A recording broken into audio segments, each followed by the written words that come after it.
사우디아라비아 이슬람 성지 메카 외곽에서 최악의 압사 사고가 발생했습니다. 네, 700명 이상이 숨지고 800여 명이 다쳤습니다. 먼저 카이로에서 한상용 특파원의 보도입니다.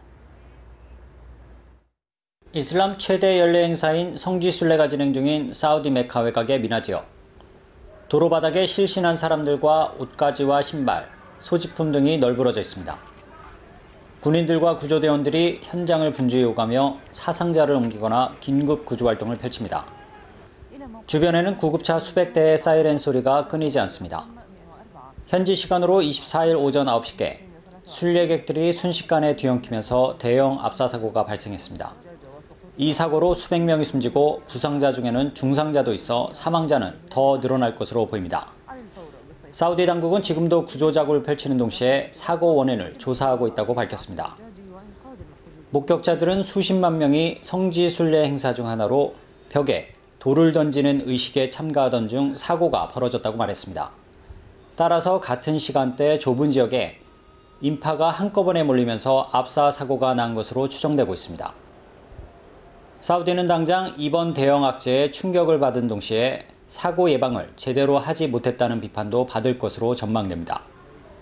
성지 순례는 이슬람교도가 평생 한 번은 수행해야 할 5가지 실천 의무 중 하나로 올해 성지 순례엔 200만 명의 순례객들이 메카를 찾았습니다. 카이로에서 연합뉴스 한상용입니다. 주 사우디아라비아 한국 대사관은 사우디 메카 외곽에서 발생한 대형 압사 사고에 따른 한국인 피해는 없는 것으로 파악되고 있다고 밝혔습니다. 한국 대사관 관계자는 연합뉴스와의 통화에서 지금까지 한국인 피해는 보고되지 않았다면서 성지 순례 기간 한국인들은 메카에는 거의 가지 않았던 것으로 알고 있다고 말했습니다.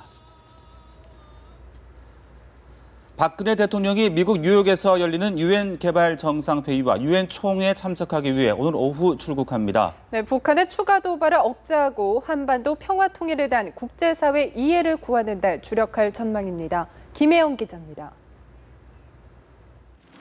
박근혜 대통령이 취임 이후 2번째 유엔 무대에 서기 위해 오늘 오후 미국 뉴욕으로 떠납니다.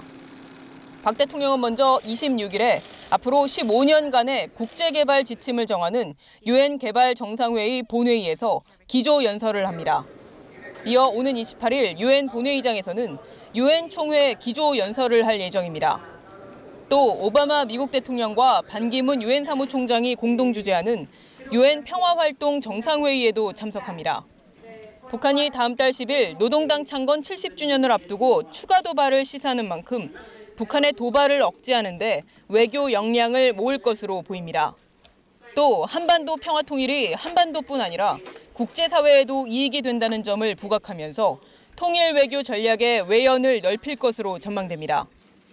한반도 평화 통일과 동북아, 나아가 세계의 평화와 공동 번영에 기여하고자 하는 우리의 그 외교 정책을 국제사회에 설명함으로써 또 국제사회의 이해와 협력을 제고해 나가는 중요한 기회, 무대가 될 것으로 기대합니다.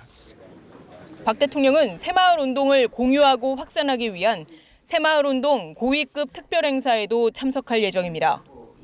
박 대통령은 유엔 방문을 통해 기후변화 등 글로벌 이슈 대응에 적극 동참하겠다는 의지를 표명하고 중견국으로서의 위상을 제고할 것이라고 청와대는 밝혔습니다. 연합뉴스 TV 김혜영입니다.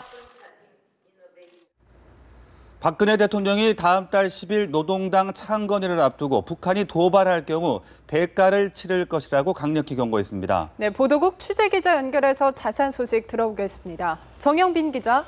네, 박근혜 대통령은 북한이 유엔 안보리 이사회 결의안을 위반하는 도발적 행동을 한다면 대가를 치를 것이라고 말했다고 블룸버그 통신이 보도했습니다. 박 대통령은 미국 뉴욕의 유엔 본부에서 열리는 유엔 개발 정상회의와 제70차 유엔 총회에 참석하기 위해 출국하기 앞서 청와대에서 가진 이 통신과의 서면 인터뷰에서 이렇게 경고했습니다. 아울러 한국 정부는 미국을 포함한 국제사회와 면밀히 공조해 북한이 추가적인 호전적 행위를 하지 않도록 모든 외교적인 노력을 경주하고 있다고 강조했습니다. 박 대통령의 언급은 북한 김정은 정권이 다음 달 10일 노동당 창건 70주년 기념일을 앞두고 최근 장거리 로켓에 이어 핵실험 가능성까지 내비치는 상황에서 나온 것인데요. 만약의 사태 시 좌시하지 않겠다는 강력한 경고로 풀이됩니다.